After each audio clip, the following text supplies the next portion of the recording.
السلام علیکم ورحمۃ اللہ وبرکاتہ۔ کیا حال ہے سب کا؟ سب ٹھیک ٹھاک ہے؟ اور شکر ہے ہمارا جو سورہ عمران باقاعدہ شکر شروع ہے، اور یہی دو آیاتیں ہیں کہ اس سے گناہ بھی معاف ہوتے ہیں۔ اور نبی کریم صلی اللہ علیہ وآلہ وسلم نے فرمایا کہ سورہ بقرہ اور سورہ ہمارا جو ہے سورہ عمران کو روز پڑھا کرو۔ یہ 14ویں چاند کی طرح روشنی دینے والی آیاتیں ہیں، صورتیں ہیں۔ تو آج اس کا ہم 55 جو ہے اس کا وہ تفسیر ہم انشاءاللہ پڑھیں گے تقریباً 63 تک۔ اور اللہ تعالیٰ ہمیں اس پہ فیصلہ کرنے والے بنا دے، اور ہمیں موت جو ہے وہ اسلام اور ایمان کے ساتھ عطا کر دیں۔ اور یہ جو عارضی اختیارات ہے تو اللہ تعالیٰ ہمیں اس کو حقیقی معنوں میں استعمال کرنے کی توفیق عطا کر دیں۔ اصل کامیابی اسی میں ہے، اور اللہ تعالیٰ ہمیں شیطان کی چالوں سے بچا کے رکھے، آمین۔ شیطان تو صرف جو ہے لوگوں کو ہلاک کرنے والا ہے، اور جو مرد مجاہد ہوتا ہے وہ اس دنیا سے بڑی صفائی کے ساتھ گزر جاتا ہے۔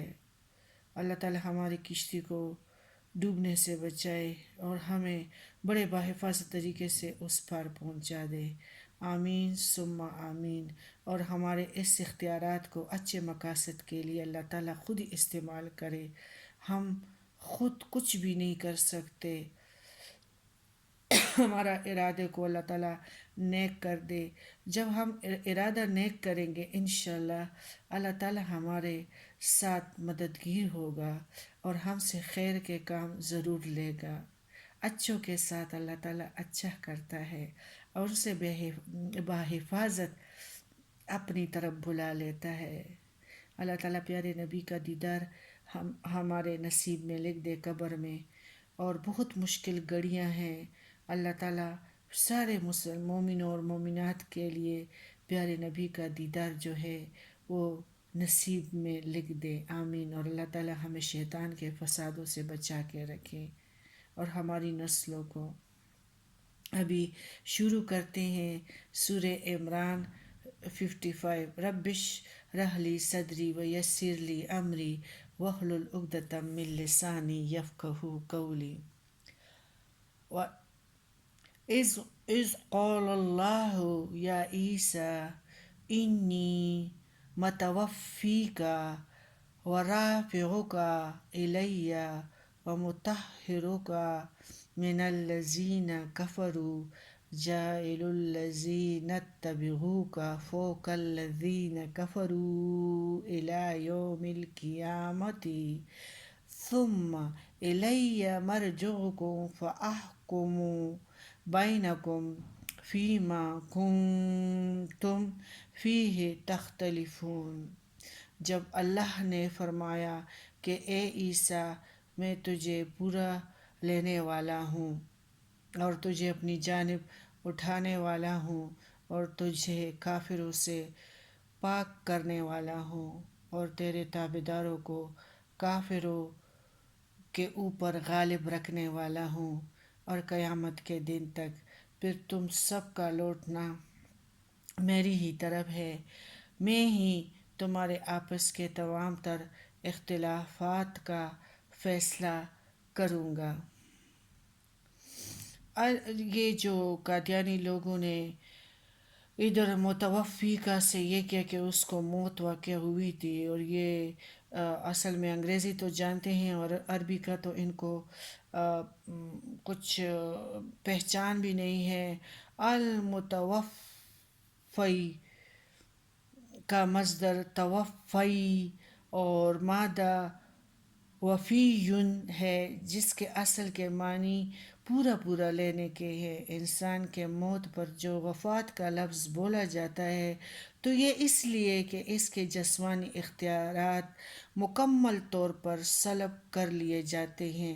اس اعتبار سے موت اس کے معنی کی مختلف صورتوں میں سے محض ایک صورت ہے۔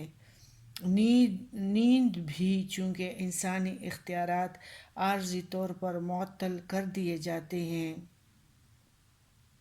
اس لیے نیند پر بھی قرآن نے وفات کا لفظ اطلاق کیا ہے، جس سے معلوم ہوا کہ اس کے حقیقی اور اصل معنی پورا پورا لینے کے ہیں۔ متوفی کا میں یہ اسی اپنے حقیقی اور اصلی معنی میں استعمال ہوا ہے، یعنی اے عیسیٰ میں تجھے یہودیوں کے سازش سے بچا کر پورا پورا اپنی طرف آسمانوں پر اٹھا لوں گا۔ اور اسی طرح ہوا، اور پھر یعنی حضرت عیسیٰ علیہ السلام جو تھا اس کا مطلب دوسری حواری کو وہ شکل دیا گیا جو یہ لوگ پکڑ گئے، اس کو پکڑا اور اس کو سولی پہ چڑھا دیا اور روشندان کے ذریعے سے آسمان کی طرف اس کو اٹھا لیا گیا، حضرت موسیٰ ہمارے حضرت عیسیٰ علیہ السلام کو۔ اور رافعوں کا اور اس طرح متوفی کا کو مقدم یعنی ترتیب اس طرح ہے کہ میں تجھے اٹھانے والا ہوں اور دوبارہ نزول کے بعد مقررہ وقت پر فوت کرنے والا ہوں۔ یہی یہودیوں کے ہاتھ تیرا قتل نہیں ہوگا بلکہ تجھے تبھی موت ہی آئے گی، یعنی ہمارے عیسیٰ علیہ السلام انشاءاللہ آئیں گے اور پیارے نبی کریم صلی اللہ علیہ وآلہ وسلم کی امتی بن کے آئیں گے۔ لا الہ الا اللہ محمد رسول اللہ کلمے کا دعویٰ گیر ہی بن کے آئیں گے۔ پھر ہمارا ہے کہ اس سے جو الزامات سے پاکیزگی ہے جن سے یہودی آپ کو مختم کرتے تھے، نبی کریم صلی اللہ علیہ وآلہ وسلم کے ذریعے سے آپ کی صفائی دنیا کے سامنے پیش کر دی گئی۔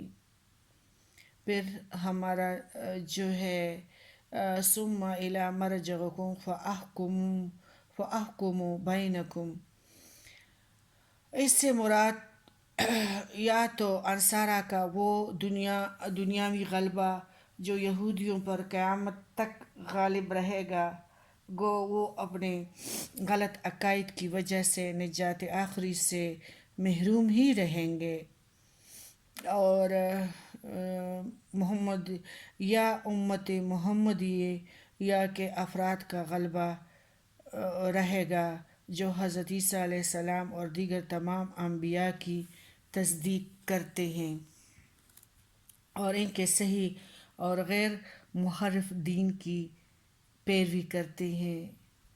ہمارا جو ہے آگے ہے 56 میں فَأَمَّا الَّذِينَ كَفَرُوا فَيُعَذِّبُهُمْ عَذَابًا شَدِيدًا فِي الدُّنْيَا وَالْآخِرَةِ وَمَا لَهُم مِّن نَّاصِرِينَ وَأَمَّا الَّذِينَ آمَنُوا وَعَمِلُوا الصَّالِحَاتِ فَيُوَفِّيهِمْ أُجُورَهُمْ وَاللَّهُ لَا يُحِبُّ الظَّالِمِينَ ذَلِكَ نَتْلُوهُ عَلَيْكَ مِنَ الْآيَاتِ وَالذِّكْرِ الْحَكِيمِ۔ پھر کافروں کو تو میں دنیا اور آخرت میں سخت تر عذاب دوں گا اور ان کا کوئی مددگار نہیں رہے گا، لیکن ایمان والوں اور نیک اعمال والوں کو اللہ ان کا ثواب پورا پورا دے گا، اور اللہ ظالموں سے محبت نہیں کرتا، واللہ یحب الظالمین۔ اور یہ جیسے ہم تیرے سامنے پڑھ رہے ہیں آیاتیں ہیں اور حکمت والی ہیں اور نصیحت والی ہیں۔ ان مثل عیسیٰ عند اللہ کمثل آدم خلقہ من تراب ثم قال له کن فیکون۔ الحق من ربک فلا تکن من الممترین۔ اللہ کے نزدیک عیسیٰ کی مثال حضرت آدم علیہ السلام کی مثال کی طرح ہے، جیسے مٹی سے پیدا کر کے کہہ دیا کہ ہو جا، بس وہ ہو گیا۔ تیرے رب کی طرف سے حق یہی ہے، خبردار شک کرنے والوں میں سے نہ ہونا۔ اور یہ آگے اس طرح تھا جو ہمارے کچھ عیسائی جو تھے شروع سے ہمارے پیارے نبی صلی اللہ علیہ وسلم کے خلاف مکر اور یہ چالیں نہیں چلاتے تھے۔ ان کو پتہ تھا کہ نبی کریم صلی اللہ علیہ وسلم کا جو ذکر ہے اسی طرح یہ نبی ہے، ان کا شک نہیں تھا، لیکن چند دنوں کی زندگی کی خاطر وہ لوگ کچھ اگر انکار کرتے تھے لیکن جزیوں کے لیے وہ ضرور تیار ہوتے تھے، اور کچھ انہیں مان لیا، جس طرح نجاشی جو تھے اس نے پیارے نبی کے خط کو چوما اور تخت سے نیچے بیٹھ گئے اور آنکھوں پہ لگا کے رکھا اور رو رہے تھے۔ اسی طرح ہمارے جو تھے نبی کریم صلی اللہ علیہ وآلہ وسلم نجران سے ملنے کے لیے وہ آ رہے تھے، عمالقہ، حارث بن عمالقہ اور ان کے چھوٹے بھائی، اور وہ آ رہے تھے۔ تو کیا ہوا تھا کہ رستے میں ان کے بھائی کو وہ جو ہے ٹوکر لگا گھوڑے کو، اور اس نے یہ جملہ یعنی اس کے منہ سے نکل گیا کہ وہ دور والا ہلاک ہو جائے، نعوذ باللہ۔ وہ یاد کر رہے تھے، یعنی نبی کریم صلی اللہ علیہ وسلم کو یاد کر رہے تھے۔ تو پھر حارثہ بن عمالقہ نے کہا، نہیں، تیری ماں ہلاک ہو جائے۔ یہ تو اس نے کہا، بھائی تم کیوں ناراض ہوتے ہو؟ یہ تو میں نے محمد صلی اللہ علیہ وسلم کے بارے میں کہا تھا یہ جملہ۔ بھائی مجھ سے کیوں ناراض ہو گئے ہو؟ کیوں ہو رہے ہو مجھ سے ناراض؟ تو حارث بن عمالقہ نے جواب دیا، وہ اللہ کا نبی ہے، اللہ کا رسول ہے۔ اللہ نے یعنی اس نے کہا تو پھر مانتے کیوں نہیں ہو، ایمان کیوں نہیں لاتے؟ تو اس نے عمالقہ نے جواب دیا، یہی عوام سے دولت عزت جو ملی ہے اس سب کو ہمیں پھر چھوڑنا پڑے گا، اور مانیں گے تو ہم نہیں، لیکن ہے وہ اللہ کے رسول اور آخری نبی، خاتم النبی ہے۔ اس طرح یہ لوگ جب آ گئے تو نبی کریم صلی اللہ علیہ وسلم سے ان لوگوں نے مباہلہ کیا، اور پھر اس کے لیے ان لوگوں نے کہا کہ جب دیکھ لیا تو پورا یقین ہو گیا کہ یہ پیارے، یعنی ان کے آنکھوں میں ڈوب گئے۔ ان لوگوں نے محسوس کیا کہ یہ آخری نبی ہیں، ان کی یہ خوشبو، ان کا یہ روب، یہ سب کچھ نبیوں کا ہے۔ تو ان لوگوں نے ایک رات کی اجازت مانگی، پھر ان کے لیے اسی دن اللہ تعالیٰ نے 61 آیات نازل ہوا پیارے نبی پہ، وہ ہے فَمَنْ حَاجَّكَ فِيهِ مِنْ بَعْدِ مَا جَاءَكَ مِنَ الْعِلْمِ فَقُلْ تَعَالُوا نَدْعُو أَبْنَاءَنَا وَأَبْنَاءَكُمْ وَنِسَاءَنَا وَنِسَاءَكُمْ وَأَنفُسَنَا وَأَنفُسَكُمْ ثُمَّ نَبْتَهِلْ فَنَجْعَلْ لَعْنَتَ اللَّهِ عَلَى الْكَاذِبِينَ۔ تو پھر یعنی یہ ہوا، اس آیات کو مباہلہ ہی کہلاتی ہے۔ مباہلہ کے معنی ہے دو فریقین کا ایک دوسرے پر لعنت یعنی بد دعا کرنا۔ ترجمہ: اس لیے جو شخص اب آپ کے پاس اس علم کے آ جانے کے بعد بھی آپ سے اس میں جھگڑے تو آپ صلی اللہ علیہ وآلہ وسلم کہہ دے کہ آؤ ہم تم اپنے اپنے فرزندوں کو، اور ہم تم اپنی اپنی عورتوں کو، اور ہم تم خاص اپنی اپنی جانوں کو بلا لے، پھر ہم عاجزی کے ساتھ التجا کریں اور جھوٹوں پر اللہ کی لعنت ڈالیں۔ اگر یہی وفد جو تھا، اگر یہ اس طرح کی قسم کھاتے جب واپس وطن جاتے تو ان کا دولت اور ان کا بچے یعنی کچھ بھی پھر نہ رہتا، ان کو اس چیز کا احساس تھا۔ تو یہ آیات مباہلہ کہلاتی ہیں۔ مباہلہ کے معنی یہ ہے دو فریقین ایک دوسرے پر لعنت یعنی بد دعا کرنا۔ مطلب یہ ہے کہ جب دو فریقوں میں کسی معاملے کے حق یا باطل ہونے میں اختلاف و نزاع اور دلائل سے وہ ختم ہوتا نظر نہ آتا ہو تو دونوں بارگاہ الہی میں یہ دعا کرے کہ یا اللہ ہم دونوں میں سے جو جھوٹا ہے اس پر لعنت فرما۔ اس کا مختصر پس منظر یہ ہے کہ 9 ہجری میں نجران سے یہی جو آئے تھے حارث بن مالک اور ان کی وفد، تو 9 ہجری میں نجران سے عیسائیوں کا ایک وفد نبی کریم صلی اللہ علیہ وسلم کی خدمت میں حاضر ہوا، اور یہی چھوٹے بھائی نے کہا کہ بھائی میں نے تو اس کے لیے یہ بد دعا نکالی کہ ہلاک ہو جائے، وہ نبی ہے، چپ ہو جا، اچھا پھر آپ ایمان کیوں نہیں لاتے؟ تو اس نے کہا کہ یہ دنیا کی جو عوام کی طرف سے دولت جو ملی ہے عزت ملی ہے، تو پھر یہ ہمیں چھوڑنا پڑے گا، لیکن ہم تو ایمان نہیں لائیں گے، لیکن وہ آخر الزمان اور آخری نبی ضرور ہے، کیونکہ اس کا ہمارے کتابوں میں ذکر ہے۔ اور اس طرح ان لوگوں نے جب مباہلے کا ٹائم آ گیا تو یہی کہ یا اللہ ہم دونوں میں سے جو جھوٹا ہے اس پر لعنت فرما۔ اس کا مختصر پس منظر یہی تھا جو میں اپنے آپ کو بتا چکی ہوں۔ یہ 9 ہجری میں یہی لوگ آئے تھے نجران سے، نبی کریم صلی اللہ علیہ وسلم کے خدمت میں حاضر ہوئے، اور حضرت عیسیٰ علیہ السلام کے بارے میں وہ جو غلو آمیز عقائد رکھتے تھے اس پر بحث اور مناظرہ کرنے لگ گئے۔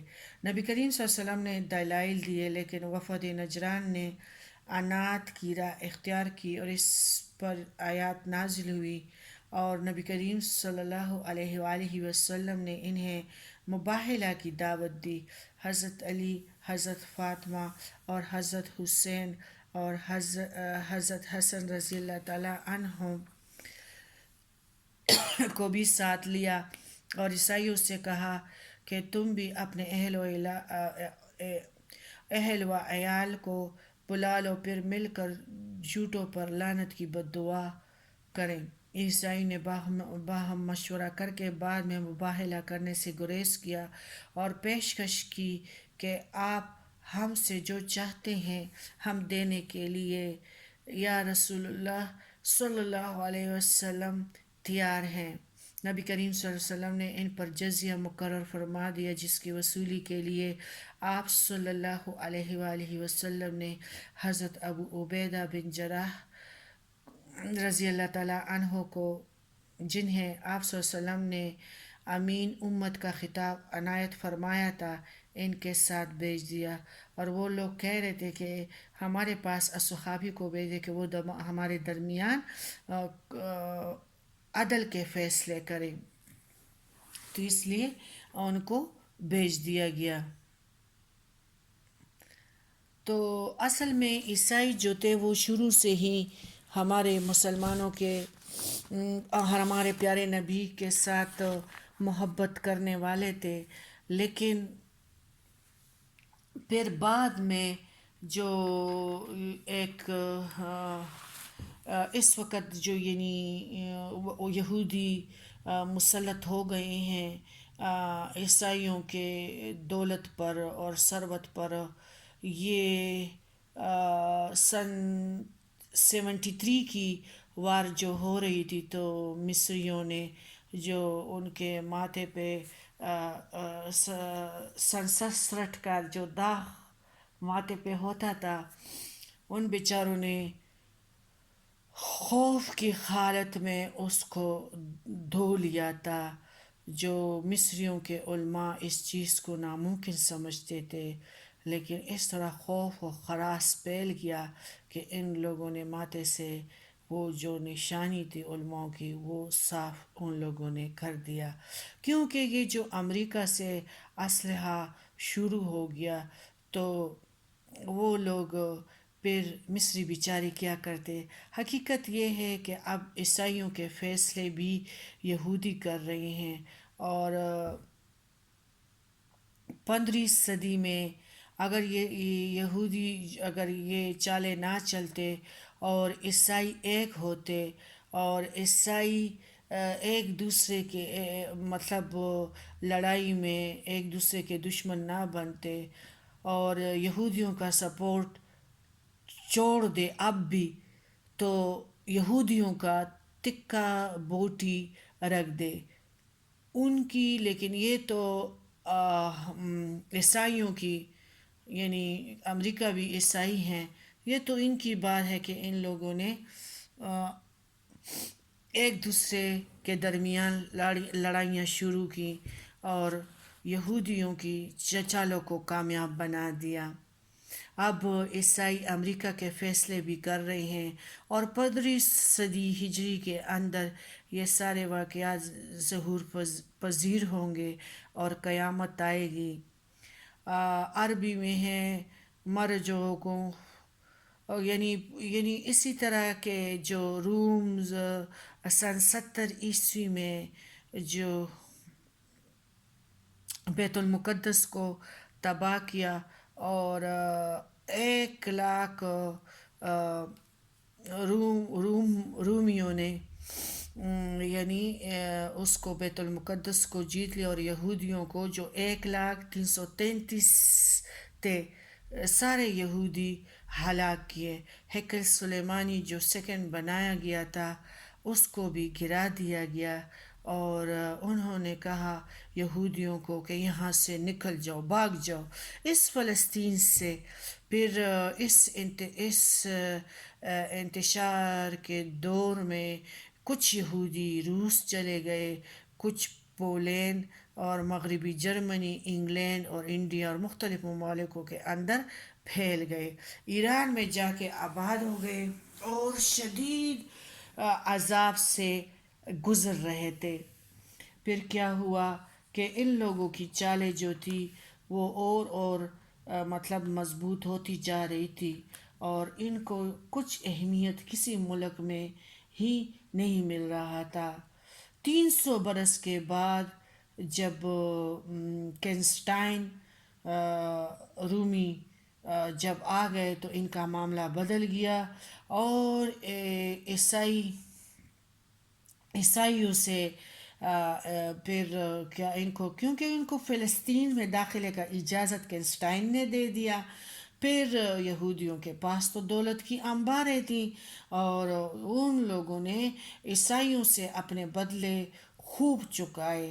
اب جو یہودی ہے یورپ کے معاملات بھی ان کے ہاتھ میں ہیں، اور جو پہلے یورپ ان سے نفرت کرتے تھے اب ان کے جو ہے ماتحت بن گئے ہیں.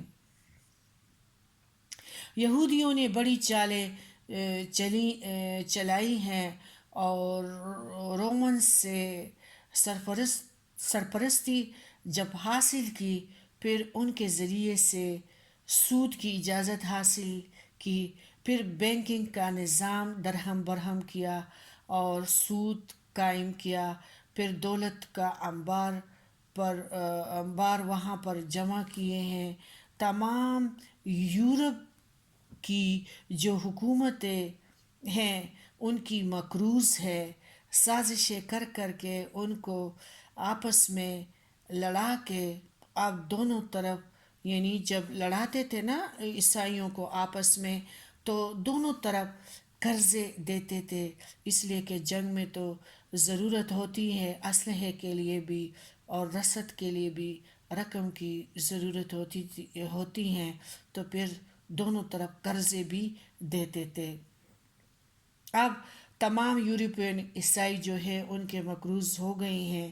یہودیوں کے جو 1897 میں جو معاملہ ہوا تھا، 20 برس کے بعد فلسطین میں جائیداد لینے لگے اور وہاں اپنا حق ان لوگوں نے حاصل کر لیا، اور اس کے 21 برس کے بعد اسرائیل وجود میں آ گئے۔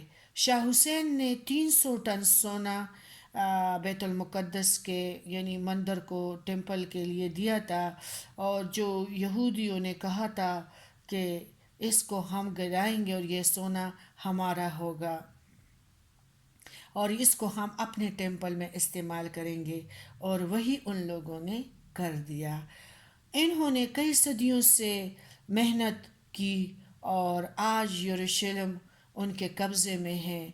قیامت قرب کی نشانی یہ ہوگی کہ نبی کریم صلی اللہ علیہ وسلم نے فرمایا کہ عرب ہلاک ہو جائیں گے، کیونکہ سب سے بڑے مجرم امت مسلمہ کے جو ہیں وہ عرب ہیں، ان کی مادری زبان میں قرآن پاک ہے اور انہوں نے اس کتاب کو امام نہیں بنایا۔ یہی بات ہے کہ قیامت کے قریب یہ لوگ اس میں فلسطین میں یعنی جب آخری وقت آئے گا انشاءاللہ مسلمان اس بیت المقدس کو جیتیں گے، اور کیونکہ نہ وہ چھوڑنے کے لیے تیار ہے اور نہ مسلمان، لیکن آخر کامیابی مسلمانوں کی ہوگی، پیارے نبی کریم صلی اللہ علیہ وسلم کی امت کی ہوگی، اور ایک ایک پتھر کے پیچھے، ایک ایک درخت کے پیچھے ایک جب یہودی چھپا ہوگا تو درخت بھی کہے گا کہ میرے پیچھے یہودی ہے تو اس کو قتل کیا جائے گا، پتھر بھی کہے گا کہ میرے پیچھے یہودی چھپا ہوا ہے تو اس کو قتل کیا جائے گا۔ ایک درخت ہے غرقن جو یہودیوں کو چھپائے گا، اس لیے آج اسرائیل میں اس کی کاشت بڑے پیمانے پہ ہوتی ہیں۔ جو حالات آنے والے ہیں ان کو معلوم ہو جائے گا کہ ان کا ساتھ کیا ہونے والا ہے، ان کو بھی اس سارے ماجرے کا پتہ ضرور ہے۔ اس کے ساتھ اجازت چاہتی ہوں۔ السلام علیکم ورحمۃ اللہ وبرکاتہ۔